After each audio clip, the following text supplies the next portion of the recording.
que contrairement à ce que Mme Terraza a annoncé, la délinquance a véritablement progressé depuis son arrivée.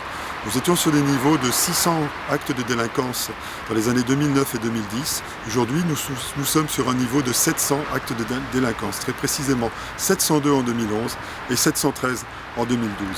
Donc il n'y a eu en aucun cas une diminution, on peut même dire qu'il y a eu une augmentation. Mme Terraza a prétendu mettre en place 2 structures nouvelles. Première structure, il s'agit du Conseil local de surveillance et de prévention de la délinquance. Elle a indiqué en 2012 que se réunissait pour la première fois à Bruges ce conseil. C'est totalement faux. C'est faux parce que le 13 décembre 2009, l'ancienne majorité, l'ancienne équipe municipale avait voté lors du conseil municipal la création de ce conseil local de surveillance et de prévention de la délinquance.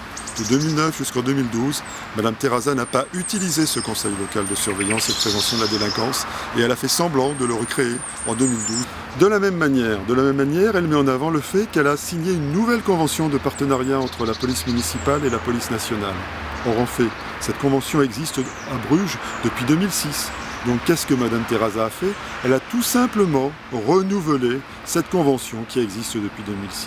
Vous voyez, on est véritablement dans une communication qui amène la désinformation. Renouveler un partenariat, renouveler une convention, c'est comme tout simplement renouveler un abonnement sur Internet. Chaque année, on ne dit pas que c'est un nouvel abonnement.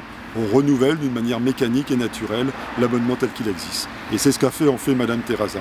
Ajoutons une chose, que ce renouvellement devait être réalisé avant septembre 2013 et qu'en décembre 2013, Mme Terraza n'avait pas réellement, effectivement, dans les faits, renouvelé ce partenariat entre la police municipale et la police nationale. De plus, que dire ? C'est une chose d'avoir des partenariats, mais encore faut-il qu'ils fonctionnent. Or, le constat, c'est que Mme Terraza interdit à la police nationale de donner des informations à la police municipale.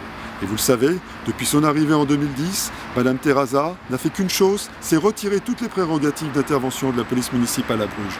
Interdiction de faire des rondes la nuit, interdiction de faire des rondes le week-end, interdiction de faire de la prévention et la sécurisation par rapport à, je dirais, des véhicules qui circulent trop rapidement dans la ville de Bruges. D'ailleurs, le radar dont il disposait, elle l'a pris et l'a donné à la police nationale.